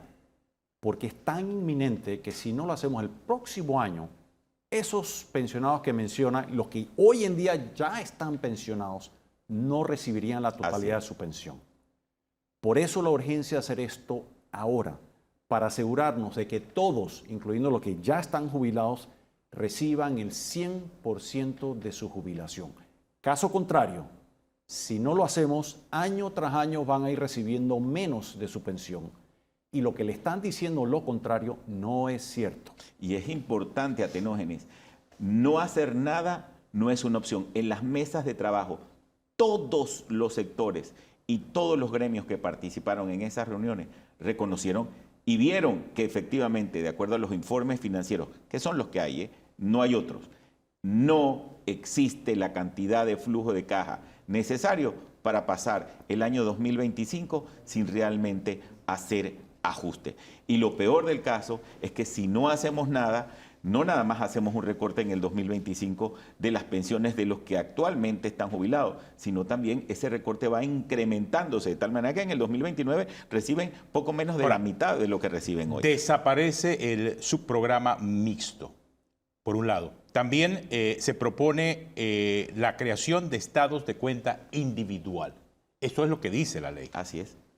¿Qué va a pasar con las personas, con todos los panameños y los asegurados que han estado en el subprograma mixto? ¿Qué va a pasar con ellos? Bueno, el programa mixto, como se dice, desaparece y se une todo en un único sistema que se llama el sistema de capitalización con garantía solidaria, que es el sistema del cual te hablo, Atenógenes, que agarra todo el ahorro pensional, es decir, todo lo que tú has aportado toda tu vida le acumula intereses y genera esas pensiones que son más favorables que las que tienen actualmente. ¿Por qué las tienen más favorables? Bueno, porque se le está pidiendo un esfuerzo a todos los panameños de cotizar por 3 años más, es decir, y eso es si ellos quieren, es opcional. Hay una opcionalidad. Él se puede quedar hasta los 65 años, por eso no hay una edad de jubilación fija, porque él puede decidir irse antes, eso sí, con una pensión ajustada. Pero si él se queda hasta los 65 años, en la mayoría, si no es que en el 99.9% de los casos, él va a tener una pensión mejorada. Siempre habrá algún caso hecho de una manera, que no es la correcta, en donde puede llegar a tener una pensión menor, pero esos casos ya sabemos, ¿no? Son casos extremos y que no cumplen con esa condición de estar cotizando de manera constante en el tiempo. Incluso si deja de cotizar bastante tiempo, va a tener una mejor jubilación de la que tiene hoy, ¿no? Ahora, lo otro que es una falacia es cuando dicen es que el sistema no es solidario. ¿Qué más solidario que ese jubilado que no recibiría una pensión completa, que ahora con los elementos que comenté, como el aporte que hace el Tesoro Nacional, le garantiza la totalidad de su jubilación, que no tendría otra forma de recibirla? Eso es supremamente solidario. Y es lo que tratamos de explicar. Los 966 vienen del Estado. El Estado somos todos. Y todos estamos cooperando de una manera solidaria para ayudar al prójimo, a ese que es diferente a mí, a poder en general tener una pensión digna y conservar el estado de situación que tenemos actualmente. Y repitiendo lo que dice el ministro, el que le diga lo contrario está mintiendo.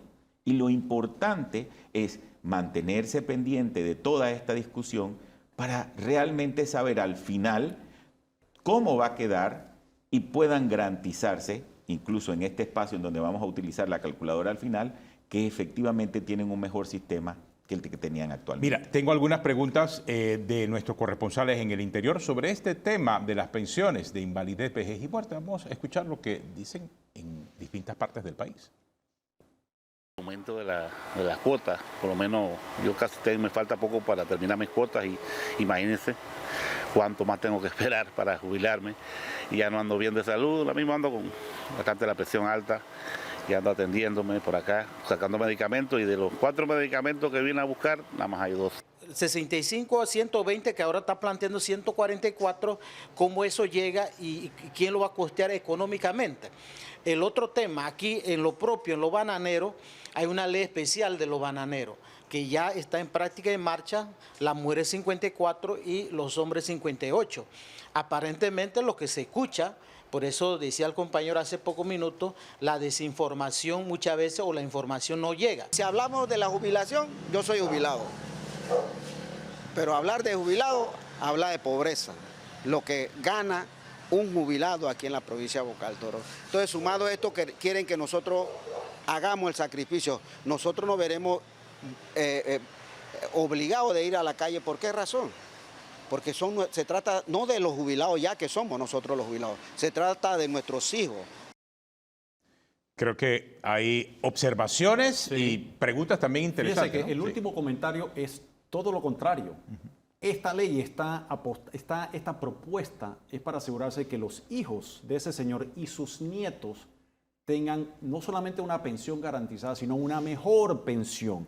¿Qué es lo curioso? El silencio de los jóvenes.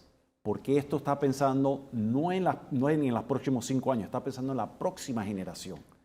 Esta propuesta lo que busca es proteger, garantizar la pensión de los jóvenes que por alguna razón no se han dado cuenta y están guardando silencio. Esto es pensando en las siguientes generaciones, no en nosotros, sino en la siguiente generación, y de los que ya están jubilados, garantizarle eso.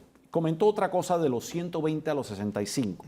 Que crea algo innovador, lo que llamamos ahora una pensión universal no contributiva. ¿Por qué? Porque no contribuyen y en un efecto solidario el resto de los ciudadanos a quienes no han podido contribuir y ahorrar para tener una pensión, le garantizamos una pensión mínima de 100, que a partir del próximo año sería de 144 balboas al año. Es decir, el que hoy en día recibe 120 se aumentaría a 144. ¿De dónde viene esa cifra? Esa cifra es publicada de estándares internacionales del ingreso mínimo que debería tener un individuo. Y de allí se va a ir ajustando con el costo de la vida a lo largo del tiempo, igual que el resto de las pensiones, pero seguirá siendo una obligación del gobierno central, no de la caja. Importante recalcar eso. Va a estar en el presupuesto general del Estado, en adición a los 966 que debe estar en el presupuesto del Estado, como lo explicó con mucha claridad el presidente de la República. Lo que va a hacer el gobierno es que el Ministerio de Desarrollo Social continuará con la obligación de administrar y depurar esa base de datos de los beneficiarios y va a contratar a la Caja de Seguro Social como un agente pagador, solo brinda el servicio.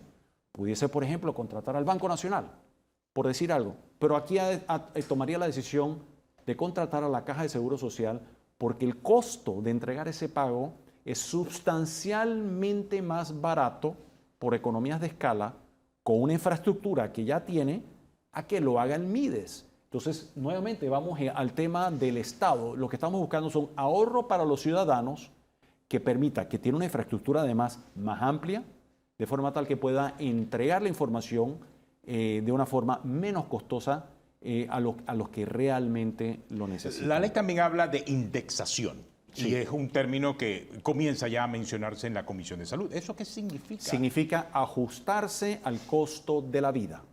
¿Significa un aumento automático de pensiones en el futuro? Así es, tanto de las pensiones que paga la Caja de Seguro Social como de la pensión universal no contributiva que paga el gobierno nacional a quienes no han podido cotizar en su vida, que el agente pagador, solo pagador, no tiene la obligación, ni es parte de su programa, ni parte de sus recursos, la Caja de Seguro Social. Y es importante, los jubilados ya no van a tener que estar en la calle tratando de pedir un aumento porque la pensión no les alcanza para vivir. Se va a ajustar justamente dependiendo de esa variación en el costo de la vida que se publica cada año y que son cifras totalmente transparentes para todo el mundo, y una vez al año se ajustan todas las pensiones, absolutamente todas, sin discriminación. Tenemos otra pausa, tenemos este especial en vivo aquí en Telemetro Reporta para revisar lo que se está proponiendo en este momento en la Asamblea en las reformas a la ley de la Caja de Seguro Social. Regresamos en unos minutos, vamos a seguir viendo la realidad financiera de la Caja de Seguro Social. Vamos a hablar acerca de lo que establece la ley de la gobernanza de la Caja de Seguro Social, cambios importantes en la Junta Directiva. Y también, para terminar, vamos a hablar sobre la calculadora de pensiones, que es una herramienta digital que está también a disposición suya en este momento. Ya regresamos.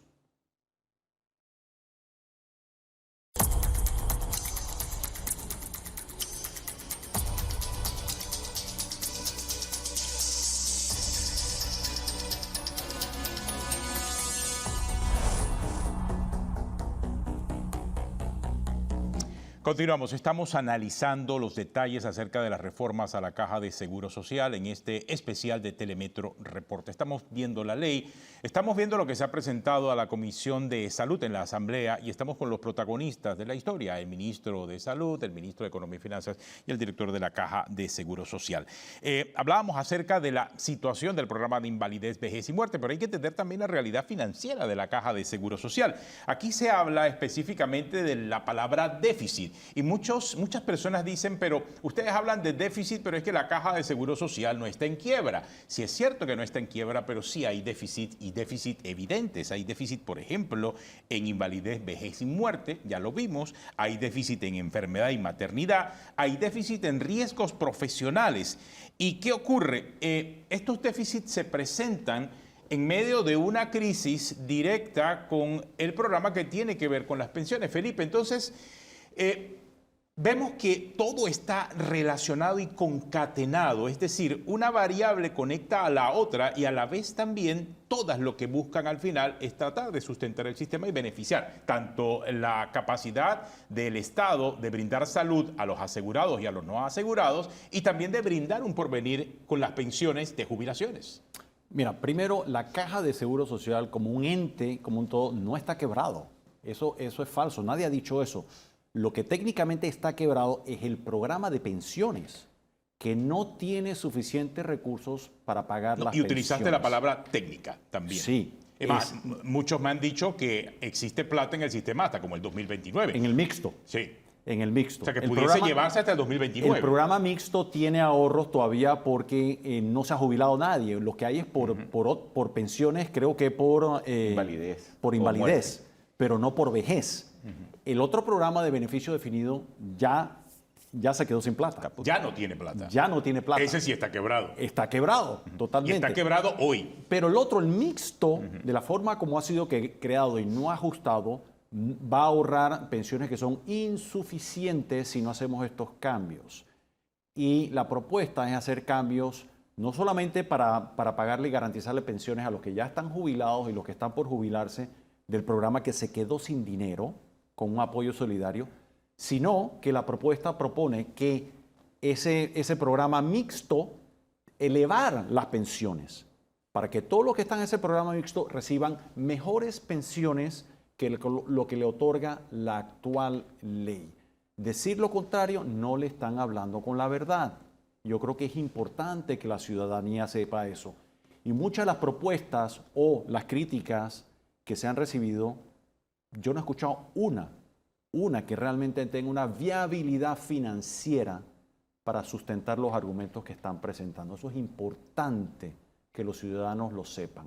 Yo creo y que no cuentan con la rigurosidad de esta propuesta desde un punto de vista matemático y actuarial.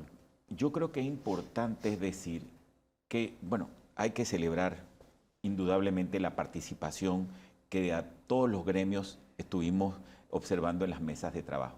Pero hay que decir que todas las propuestas presentadas presentan escenarios de contribución parcial y no arreglan el problema, sino que lo vuelven a patear hacia adelante. Este gobierno ha tomado la responsabilidad, como dice el ministro Chapman, de mirarle la cara a los jóvenes y decir, ya de aquí para adelante hay un futuro, te podemos ver a la cara, tú vas a tener tu jubilación, la jubilación va a ser digna y lo que tenemos acumulado y debemos hasta este punto, los 76 mil millones de dólares que se mostraron aquí, hay que pagarlos y se pagan con esas 4 patas. Entonces, eso es importante. Si nosotros resolvemos el problema parcialmente, que es lo que vemos en las otras propuestas, que también es una forma de hacerlo, pero una forma en donde creas nuevamente desasosiego social cada tanto tiempo al abrir el problema. Y ojo, le estás diciendo a los jóvenes, saca tu dinero. A veces dices, más vale pájaro en mano que ciento volando. Aunque yo tenga una pensión que no sea la mejor, que me da el 39-40% como reemplazo de mi salario, de mi promedio salarial, le estás pidiendo que él meta su dinero en un beneficio solidario, que es lo que dicen todas las demás propuestas, para que después se acabe y no tenga nada. El gobierno no está haciendo esto, está siendo responsable y dice, vamos a hacer un único sistema y vamos a fondearlo, como dice el ministro de Economía, para que sea indefinidamente sostenible. Es decir, que cuando tú llegues y veas, tu dinero está allí.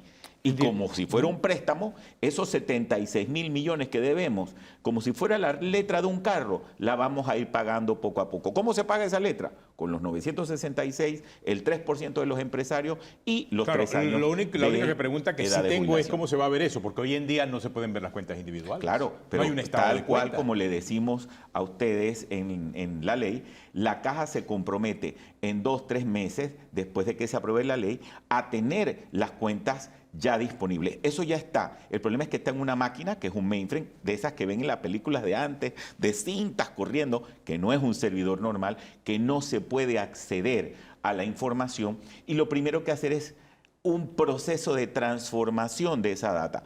Eso se ha tenido que hacer hace mucho tiempo. En un mes acabo de heredar un problemón, pero un problemón que tiene solución. Ya lo resolví una vez. De hecho, hemos trabajado con esas máquinas en el pasado. Esa es la que se llama el mainframe, en donde está el famoso CIPE. Y en ese CIPE está la cuenta individual de Atenógenes y de todos los panameños. Lo que hay es que extraerla, pero esos procesos requieren de trabajo de máquina de fines de semana, porque si no se para la caja. Entonces hay que hacerlo en lotes parciales para ir sacando para todos los panameños su cuenta individual. ¿Qué promete la ley? Que ya va a estar por primera vez puestos esos estados de cuenta a la luz de todos los asegurados, en donde vas a poder ver todos tus aportes y toda la capitalización que esos aportes tienen, como si fuera un Profuturo. Yo ¿no? quisiera agregar a lo que Dino ha dicho algo muy interesante e importante, que es, ¿se puede hacer de formas distintas? Sí. Se pueden hacer ajustes como se ha hecho en el pasado. En los últimos 35 años se han hecho 2 reformas. ¿Sí? Una que duró 15 años y otra que escasamente ha durado 19 años o menos. ¿Podemos irnos por esa vía? Sí. Sí se pueden alterar las 4 patas de la mesa o la camisa, como menciona bien el doctor, y podemos tener una reforma que dure 15 años o que dure 20 años y pasarle el problema a una siguiente generación. Esto es una propuesta más ambiciosa, tenemos que reconocerlo. Es una propuesta que le hemos hecho al país que tiene un carácter de ser sostenible e indefinida. Ahora bien, si los ciudadanos prefieren tener propuestas de plazos más cortos y que sea de 15 años o de 20 años, es una decisión soberana en una democracia. Nosotros hemos cumplido con la responsabilidad de trabajar en una propuesta integral que rompe con ese patrón de 15 y 20 años y le ha propuesto al país, le presenta una solución de carácter indefinido, de forma tal que nuestra generación, la que estamos en este estudio, no le está pasando el problema a la siguiente Tratando de generación. interpretar lo que acaba de decir, señor Chapman, indicaría que si se decide no aumentar la edad de jubilación, ¿eso alteraría Sí, por supuesto, el desarrollo de la propuesta? Se puede hacer, sí se puede hacer, pero le garantizo que no va a ser indefinido. Se lo firmo donde quiera. ¿Tendría un tiempo de vida? Tendría un tiempo de vida, igual como lo tuvieron las otras 2 reformas, una de 15 y otra de 19 años. Con un agravante. Ahorita el sistema exclusivo de beneficio definido tiene dinero. Todos esos jóvenes por lo menos tienen el dinero que han aportado en su cuenta individual en el mixto. En ese otro escenario, si usted junta todo a Tinógenes y se acaba en 20 años, se acabó caput todo en lo que estaba y lo que teníamos. Hay un aspecto importantísimo en esto, Atenógenes. Si esta estructura se modifica en alguna forma, yo lo que siempre pongo como ejemplo es como la camisa. La camisa es una sola estructura que representa las finanzas del Estado. Y si yo de esta quiero alar de esta manga, bueno, se va a recoger la otra. Entonces, por ejemplo, lo que ponía de ejemplo con respecto a las jubilaciones. Bueno, si cuando viene el próximo año no queremos recortarle el 13% a los jubilados, como juiciosamente debería ser un administrador que hace las cosas como deben en Sin orden, reforma. sin reformas, entonces lo que pasaría es que el Estado va a tener que buscar los recursos para dárselos a los jubilados para que no les quiten el 13%, pero va a tener que sacárselo ¿a quién? A los medicamentos, a los hospitales, a las clínicas, a los centros de salud, a los no nombramientos de médicos, de enfermeras, a las viviendas que no se podrán hacer, las carreteras que no se podrán reconstruir. Entonces, de algún lugar va a tener que salir ese fondo. Eso es importante entenderlo. Si de alguna forma no se modifican las cosas, va a pasar eso. O sea, ahora mismo hay una, y así lo establece la ley, una propuesta indefinida. Si en la Comisión de Salud se decide que no tiene que ser indefinido, sino que se tiene que jugar con esas variables que ya le establecimos muy claramente, obviamente comienza entonces a tener un término y una fecha de cumpleaños. Esa es la democracia y ahora mismo el poder soberano de legislar, el poder soberano de legislar lo tiene la Asamblea Nacional de Diputados. ¿La pueden modificar? Sí, pero hay que explicarle al país los resultados de las modificaciones. Y le podemos garantizar con números duros que al mover una de esas patas o la camisa, como bien define el doctor, no va a ser de carácter indefinido. Se lo firmamos donde usted quiera. Y va a ser una repetición de las 2 reformas anteriores, una de 15 años y otra de 19 años. No hay forma de que eso sea indefinido. Y hay que ser claro, Atenógenes y todos los panameños, o sea, efectivamente, los diputados tienen una gran responsabilidad. Y una de esas responsabilidades es explicarles los efectos de cualquier decisión que no sea indefinida al país y que le digan a cada sector cuál va a ser el impacto que van a tener. Entonces, el Estado se ha cuidado mucho de ver a un Panamá mejor, que resolviendo este problema realmente nos enfoquemos en crecer el país, en resolver los demás problemas, principalmente el problema de salud, que tanto aqueja a esta población y que efectivamente esos problemas los podamos resolver a corto plazo, así como todos los demás problemas que el señor presidente ha decidido que tenemos que enfrentar para hacer de Panamá el país que todos soñamos. Tengo una de las preguntas que siguen surgiendo en redes, en donde la conversación sigue en vivo. Este programa es en directo, es en vivo, y por eso tenemos otra pregunta que nos hacen nuestros televidentes. Dice, ¿por qué no se le cobran el 2% de ingreso recaudado anual al Canal de Panamá, el aeropuerto de Tocumen y Panama Ports y lo suman al fondo de invalidez, vejez y muerte? Eso estará también, me imagino, en esas variables. Lo voy a decir en buen panameño. Eso es poner la carreta delante de los bueyes. Primero tú diseñas cuánto dinero necesito. Fíjese que él está ya diciendo cómo financio los 966. Él no está discutiendo los 966. Esa es una idea de cómo financiar los 966. Aclárenos eso, porque quizás puede la gente perderse en lo que usted está diciendo. Porque el televidente lo que dice es, bueno, ¿por qué no pones el 2% de aquí y de acá? Es plata que ya de por sí el Estado recibe. A eso es lo que usted se refiere. Sí. O sea, es una forma de financiar esos 966 millones de dólares. La idea es muy buena, pero ya está incluida en los 966. O sea, es decir, se define el monto que se puede aportar. Es decir, usted va a comprar el automóvil o la casa y puede pagar, y dice, voy a pagar una cuota de 966. Y después dice, bueno, ¿cómo puedo pagar la cuota de 966? ¿Cómo la pago? Igualito acá, es decir, lo que se ha determinado, cuánto puede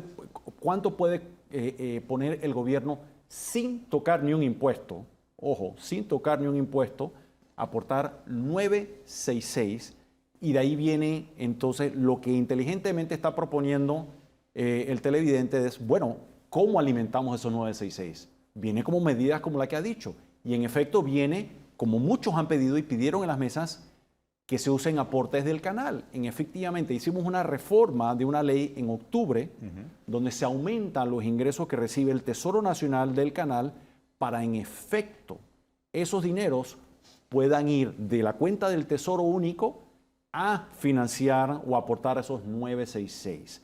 Se presentará también una ley para reducir lo que legalmente hoy en día permite reducir la recaudación tributaria. Esa es otra medida que se va a aplicar en enero. Se va a presentar una ley, tal cual está presentando ideas, como muy bien dice el televidente, para financiar los 966. Y así hay varias otras medidas como la que inteligentemente está proponiendo que se van a tomar para financiar los 966. Yo creo que sí es muy importante lo que usted acaba de decir. Sí, ideas pueden sobrar, pero al final todas terminan en los mismos 966 millones que tiene que poner el Estado. Sí, entonces cuando dicen no, que el Estado ponga 1.000, 2.000, regresamos a lo que dice el doctor. Perfecto.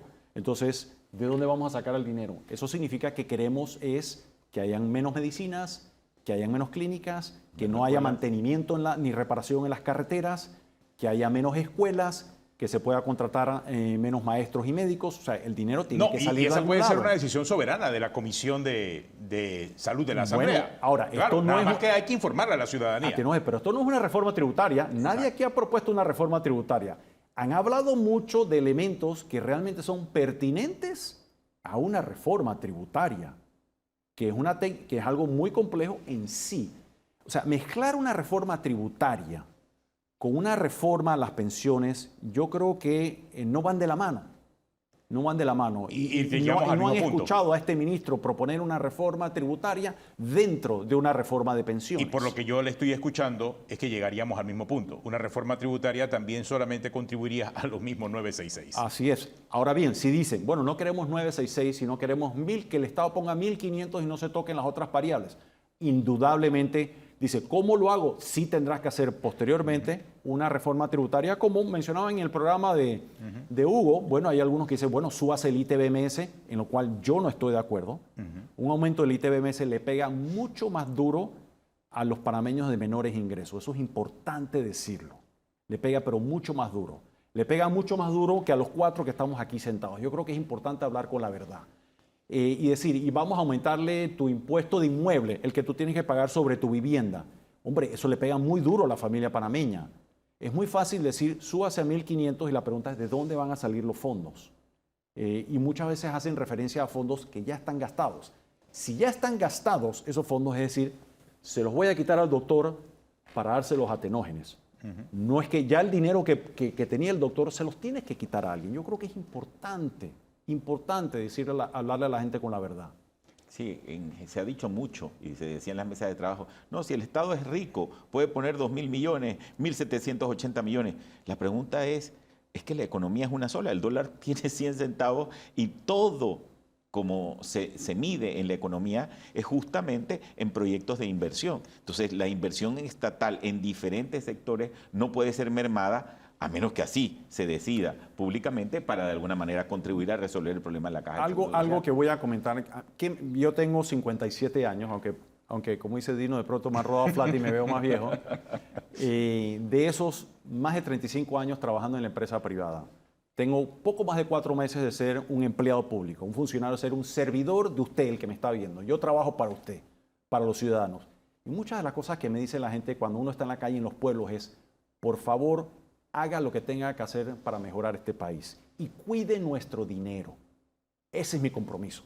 Eso es lo que a mí me mueve. Ese ciudadano, cuando me para en la calle y me pide eso, realmente me erizo. Dice, ese es el ciudadano que realmente quiere que uno haga este tipo de medidas que son totalmente impopulares, lo que estamos haciendo aquí. Y nos estamos comprometiendo con la verdad, tomando decisiones difíciles, muy difíciles, que son muy impopulares, pero el país necesita tomarlas. Otra pregunta que tenemos en las redes, la comunicación digital continúa, hay mucha interacción. Vamos a ver lo que pregunta este televidente. Dice que expliquen el tema del rendimiento que puso el ingeniero que maneja los préstamos hipotecarios de la Caja de Seguro Social con un rendimiento mensual de 7 millones. Dice, ¿por qué el director indica que no hay tal rendimiento? Bueno, yo creo que esta persona indudablemente trabaja en un área y no ha hecho el análisis financiero como debe ser, como un buen profesional de las finanzas. Cuando usted calcula el rendimiento o la utilidad de un negocio, usted tiene que poner los ingresos y los gastos. El ingreso de cualquier sistema de préstamo, pues efectivamente es el interés que cobramos. Usted puede cobrar 7%, la tasa de la caja es una de las más atractivas, pero también tiene que saber que el capital que utilizó para prestar se lo sacó a las reservas de los que están de alguna manera hoy aportando en el sistema, por ejemplo, mixto, y que esos aportantes requieren que se les devuelva X cantidad de interés. Entonces, si usted presta el 7 y realmente le tiene que devolver a esos que están ahorrando un 4 o un 5%, es la diferencia la que es realmente el ingreso neto para cubrir los gastos. Cuando usted en el centro de préstamo en los últimos 5 años saca cuál es el ingreso neto que le queda a la caja, le resta los gastos de luz, agua, personal y todos los gastos, más el costo, por supuesto, de riesgo que esa operación implica, esa operación queda en pérdida. Entonces, uno no compra huevo para vender huevo. Uno tiene que entender cuál es su visión y propósito como misión. Y la misión de la Caja del Seguro Social es dar salud de primera línea y pagar pensiones dignas. El tema de dar préstamos hay que dejárselo a los especialistas porque la Caja del Seguro Social tenemos que entender que no lo ha hecho bien. Lo que pasa es que, por supuesto, quien se opone es mejor decir que uno miente sin realmente tener los elementos financieros para tener toda la película completa. Yo entiendo que como trabajador de la Caja del Seguro Social, hoy soy uno de ellos, que gano yo con sentarme en un programa Tenógenes y hablar de la gobernanza y hablar de los negocios de la Caja y decir efectivamente que el centro de préstamos está dando pérdida como una mentira. No, y por esto, supuesto, pero ¿sabes qué yo añadiría eso? Uno, zapatero a tu zapato. A mí no me vas a escuchar hablando de cirugías cardiovasculares, ni de física cuántica, ni de cohetes a la luna. De inversiones yo sé. Yo décadas manejando carteras de inversiones. La pregunta es, quienes hacen esas propuestas, ¿cuántas carteras de inversiones han administrado en su vida? ¿Cuánto dinero, cuántas personas le han confiado sus ahorros para que los administre? Yo creo que eso tiene un peso importante. Yo no me atrevería a dar una opinión ni una recomendación a ningún ciudadano sin haber tenido la suficiente experiencia o haber estudiado adecuadamente un tema para responsablemente poder dar una recomendación u una opinión. Sobre ese tema, sencillo, más que eso yo le recomendaría a la Caja de Seguro Social o a quienes los administran, no se ponga a dar préstamos.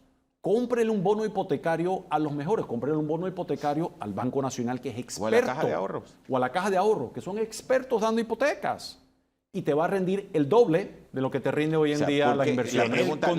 Solo para darle el contexto al televidente y a los que quizás no han entendido, la nueva ley de la Caja, la reforma a la ley de la Caja de Seguro Social establece que se eliminaría la gestión directa de préstamos por parte de la Caja de Seguro Social. A raíz de eso viene exactamente. Entonces, como dice el ministro Chapman, si yo no estoy dándole a los asegurados el interés que esas reservas merecen, lo que tengo que hacer es cambiar eso, porque yo me debo al asegurado, y comprar o participar, por ejemplo, con la Caja de Ahorro y darle esas reservas a través de un bono para que ellos la inviertan en préstamos y a mí me paguen un rendimiento que sea el que yo de alguna forma le produzco a los asegurados. Porque hoy día, para pagarle al asegurado, tengo que terminar en pérdida y esa pérdida la tengo que redistribuir, por supuesto, en las diferentes reservas de los diferentes programas. Entonces, no se hacen las cosas atenógenes y yo quisiera que los asegurados así lo entendieran, porque se quiere hacer.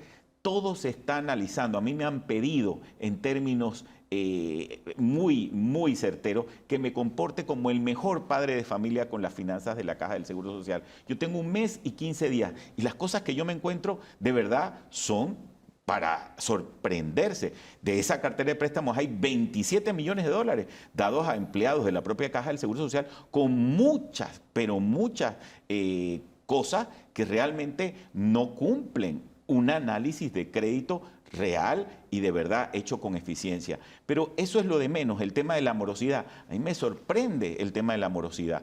Nosotros agarramos una cartera de 320 millones y gracias a la Universidad Tecnológica de Panamá, que enseguida se comprometió con nosotros en un primer análisis, porque tenemos que ir por todos los medios, nos metimos a deshuesar de dónde está esa morosidad y qué es lo que tenemos que hacer. Y sorprendentemente el 40% de los 320 millones atenógenes resulta ser que son morosidades de personas naturales que tienen a la persona doméstica trabajando a través del jardinero o algún familiar que trabaja para ellos y que a nombre propio resulta ser que deben cuotas obreros patronales. ¿Tú te imaginas lo que me están diciendo ahorita cuando me dicen persigue la morosidad? Cuando nos dimos cuenta de ese análisis, significa que le tengo que cobrar multas de $5,000, que tengo que meter preso a gente que de alguna manera está golpeada después de una crisis como el COVID y que quizás eso lo lleva a la mora. Cuando uno se mete a ver la data de la Caja del Seguro Social, se da cuenta de muchas cosas. El 60% restante son micro, sí, medianos empresarios. Y cuando uno ve el desarrollo, ve 2021 metido, cómo realmente les pegó la crisis, y entonces nos están mandando a acabar, y eso es lo que de alguna manera hay que tomarlo con mucha cautela, todo un proceso en donde lo que tenemos que hacer es regularizar a toda esa gente y ver cómo las traemos para que paguen su morosidad. Y resulta ser que hay que hacer un parteaguas. Lo que está a más de 24 meses de mora, hay muchas empresas grandes que efectivamente están quebradas. FCC, Odebrecht, que se quedaron con la cuota obrero patronal y no las pagamos. ¿Qué vamos a hacer? Tenemos que ver cómo hacemos ahora un recuento con Contraloría para tirar esto a pérdida. Pero lo que llama poderosamente la atención dentro de ese análisis también es que el sector construcción, tanto el que construye como todo lo relacionado, los que le dan servicio a ese sector, es una cuestión que hay que ver la tendencia, porque no solamente uno se da cuenta de que hay una alta morosidad en todo lo relacionado al sector construcción, sino que está el tema interno de cómo se tiene que cobrar esa morosidad y está el tema del por qué esas empresas generan tanta mora que va y viene y que de alguna forma hay que cambiar tanto el análisis como la estrategia. Entonces, la Caja no es un ente fácil. Hay que ir desgranándola y fileteándola poco a poco, porque muchos problemas confluyen en esta gobernanza y es ahí donde uno necesita una junta directiva estratégica atenógena y no operativa, Por ejemplo, en la propuesta de ley se critica que ahora los auxilios, creen que esto es como el IFARU, ¿no? Que los auxilios y becas efectivamente ahora se le están dando como poderes al director. Siempre han existido los auxilios y becas en la Caja del Seguro Social. Lo que pasa es que los daba antes la Junta Directiva. Pero la Junta Directiva, ¿qué hizo? Reglamentó los auxilios y becas a los empleados, hizo un reglamento, y entonces, hecho el reglamento estratégico de la directiva, ¿a quién le toca aplicar el reglamento? Al director general. Entonces lo que se hizo fue, se quitó la responsabilidad que no es estratégica de dirección de la directiva y se le da al administrador en el que ellos han confiado la administración. De la misma manera, en otras responsabilidades que no les permite enfocarse y ser la ayuda idónea de dirección de una institución. Quiero agradecer a los tres nos hemos quedado casi 2 horas conversando acerca del tema. Sé que quizás quedaron muchas preguntas, no tanto del centro de la discusión, que es el de pensiones, pero hay otros elementos, obviamente, que seguiremos abordando en los noticieros relacionados con las reformas a la Caja de Seguro Social. Pero antes de terminar, quería tocar el tema de la calculadora de pensión estimada, porque han lanzado esta calculadora de pensión estimada y está provocando algo de confusión. Así que explíquenos usted, el señor Mon, lo tenemos ahí en pantalla. Que es una simulación. ¿Cómo es que funciona esto? La primera pregunta, y esto es para los televidentes que van a utilizarla, dice, seleccione el subsistema al que pertenece. ¿Qué se pone allí? Bueno, primero que nada hay que decirle que esa calculadora es para comparar cómo sería tu pensión con el nuevo sistema versus con lo que tienes actualmente. Por supuesto, a los que están a menos de 7 años o menos para jubilarse, de nada les sirve entrar a esa calculadora porque a ellos no les va a cambiar el sistema y no tienen que comparar con nada. Pero ¿okay? Supongamos que es una persona que gana $800. Sí, pero vamos por eso, es importante. Entonces, esa calculadora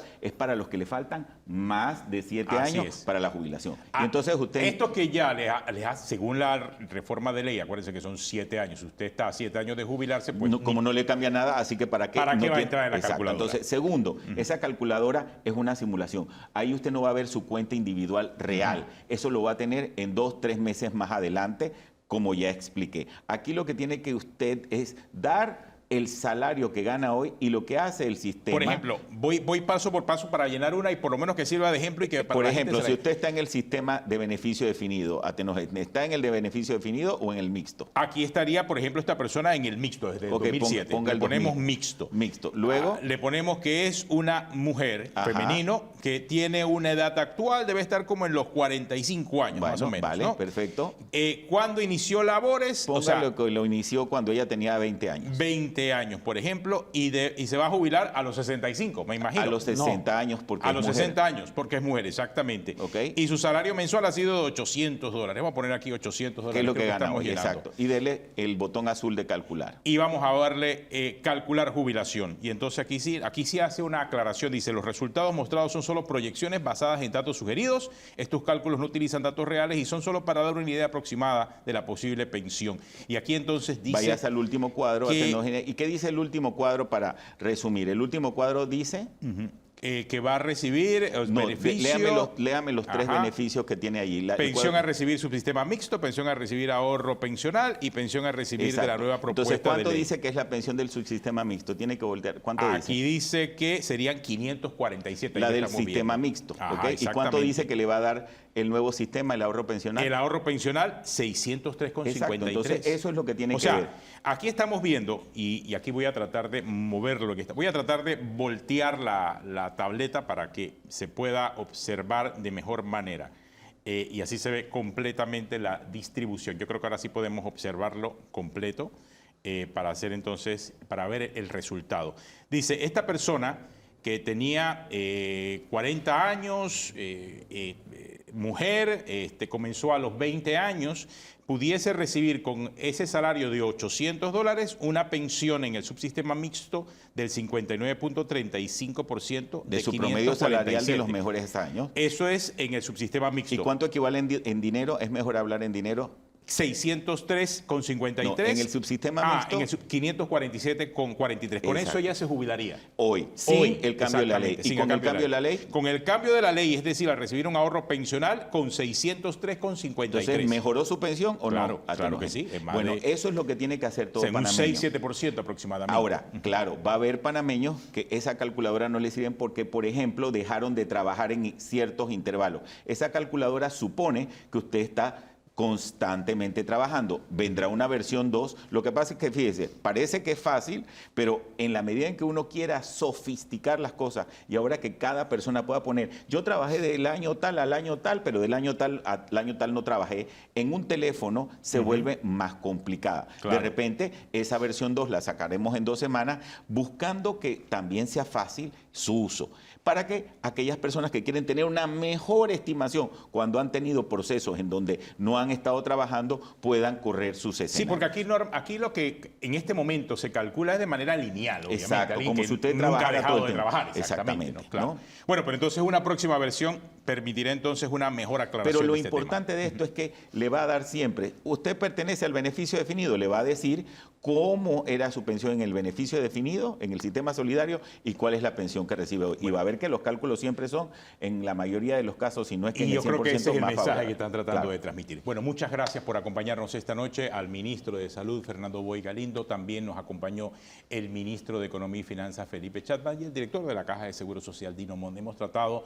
de ver más de cerca y en detalle tanto el pensamiento de la comunidad, todos los que opinaron y han comentado en las redes, también en provincias, acerca de este tema de las reformas a la ley de la Caja de Seguro Social. Buenas noches y muchas gracias también por acompañarnos esta noche. Muchas gracias, buenas noches. Hasta mañana muy temprano en el Noticiero Matutino.